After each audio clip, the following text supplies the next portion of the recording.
I'm tired. I kind of hate to admit that. I think most of us, though, are tired right now. We've gone through so much in life, and especially these last months as we have been confronted with the coronavirus and trying to figure out how to do life in the midst of that, and just all the different decisions to be made and the guidelines to be followed, and just all the things to be considerate of and so forth. And especially in the aspect of ministries, we've been thinking about that from our church standpoint, and how to continue to do ministry and do it in creative ways during this time, and the many things that have to change and so forth. And now we've had the sanctuary open for 3 weeks, and that's been delightful, but that has also actually been more challenging to have it open than it was initially to close it. But we just praise God how He has led us through all of that.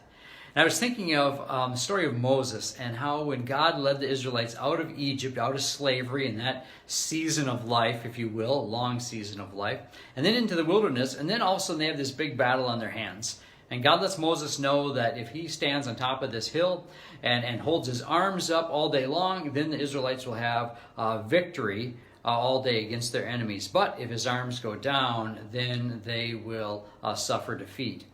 Now, it's hard to hold one's arms up all day long. I tried just for a few minutes, and mine got tired. Moses was a very strong man, but he could not hold his arms up. He could not maintain the position all day long. And so the solution was to have two men on each side of him, and they held his arms up before him so that he could maintain that position. And I am so thankful for our church leaders who have held up my arms and helped me during this time. And those of you who have been praying for me and for the church leaders and others from afar, and other times when we gather physically with one another and hold one another up and help one another make it through this time, because it's been a very difficult and challenging time for so many, in so many ways, physically, spiritually, mentally, emotionally, all those different ways, because this is more than just a physical virus that we are fighting against, and just all the unrest in our nation right now and everything that's going on. There's actually a spiritual war that is going on behind all of this. These are just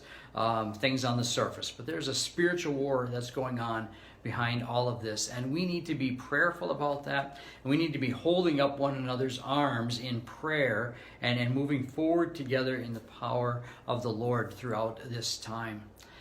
But we grow faint, we grow weary, don't we, in the battle and in the course of the day, and in our own strength. It's insufficient.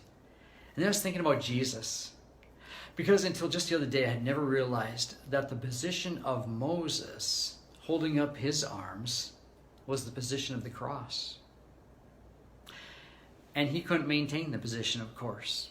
But Jesus on the cross, he held the position the entire day there on the cross. Now you might say, well, of course he did. He was nailed to the cross. Well, yes, he was. But as the song says, he could have called 10,000 angels to destroy the world and set him free. But he died alone on Calvary. He was the Son of God, but he died because of his passionate love for us to set us free. And so single-handedly, Jesus won the victory. He defeated sin, death, and the devil for us, and he came to rescue this fallen world. Ironically, there were two men next to Jesus on both sides, but they were unable to help hold his arms up. They were nailed to crosses of their own. And so Jesus died alone for us. He single-handedly won the victory. And he calls out to us and he says, come to me, all you who are weary and heavy laden, and I will give you rest. I will give you peace for your soul. So two things today. One is that we'd come to Jesus.